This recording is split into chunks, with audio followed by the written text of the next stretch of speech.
I am surprised by the Padres lowball. 5 years, $105 million that's what they're tacking on. That's what their offer is. 5 years, $105 million. They're tacking that onto the 5 years, $150 million left on Manny's extension. Or Manny's current contract. That was their offer.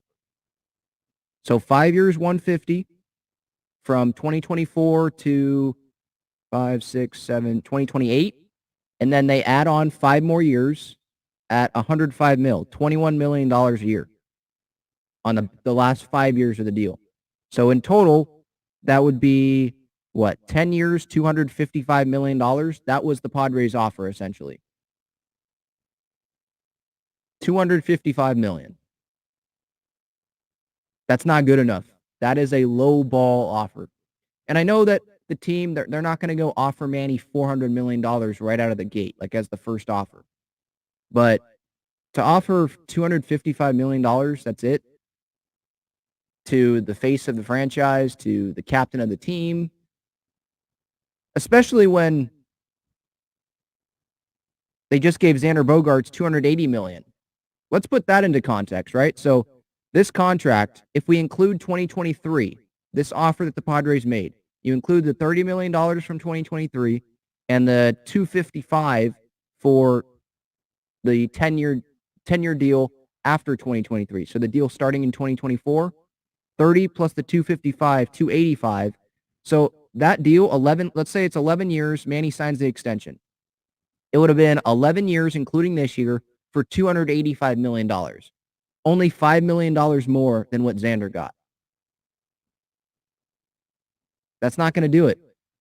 Manny knows that he is worth more than only $5 million more than what Xander got. And Xander's a great player. I'm not saying Xander's not.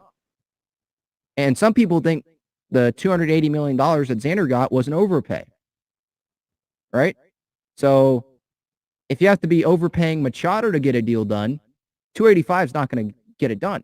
Not going to get it done. In total, the 11 years, including this year.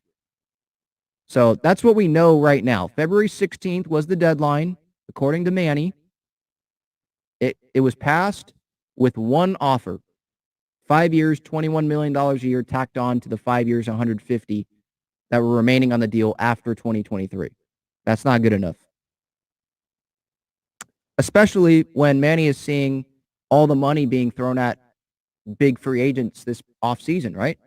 I looked at the contract situations, right, on Spot Track. So Aaron Judge, he's going to be entering his age 31 season with the Yankees. He signed a $360 million contract, 9 years.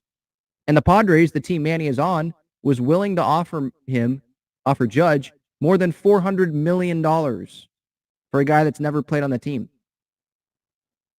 And remember, essentially the Padres are offering Manny $255 on this contract because you're not counting 2023 here. Even if you are, okay, $285, the difference between $360 and $285 is what? $75 million. That's a big gap. I'm not saying Manny is going to get $360. Maybe that's too high of a bar to be asking for. But the Padres were willing to give Trey Turner $342 million. And I know that he is, I think, a little bit younger.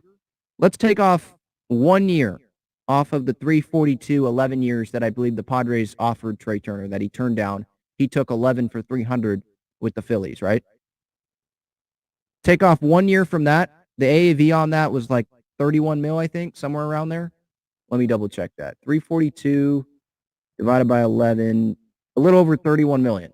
So let's take 31 million off the 342. That's still over $310 million that the Padres would have been paying Trey Turner if it was like a 10-year deal on that same AAV, if that makes sense.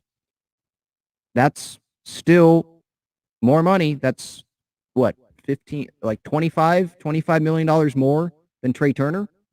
Or excuse me, $25 million more than Manny, than this 285 offer, right?